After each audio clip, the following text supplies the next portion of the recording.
how to make your character.ai say your name. So let's get started with it.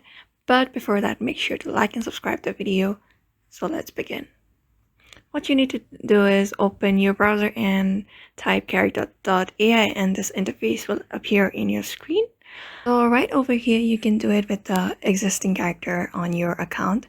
Just go to your account at the left side on the screen and tap on your profile. After that, under your profile, you can see the character that you have created. What you need to do is just tap on that three dot and tap on edit. And then this interface appears in your screen. What you need to do is scroll down a bit and go to greeting, and there you can write a hello and your username. I'm gonna type in my username, and that will make my character say my name.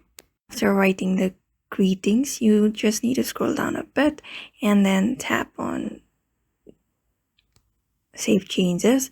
This will save the changes and your character will be able to say your name from character.ai. So in this way, you can make your character say your name. And I hope this video was helpful to you, and thank you for watching.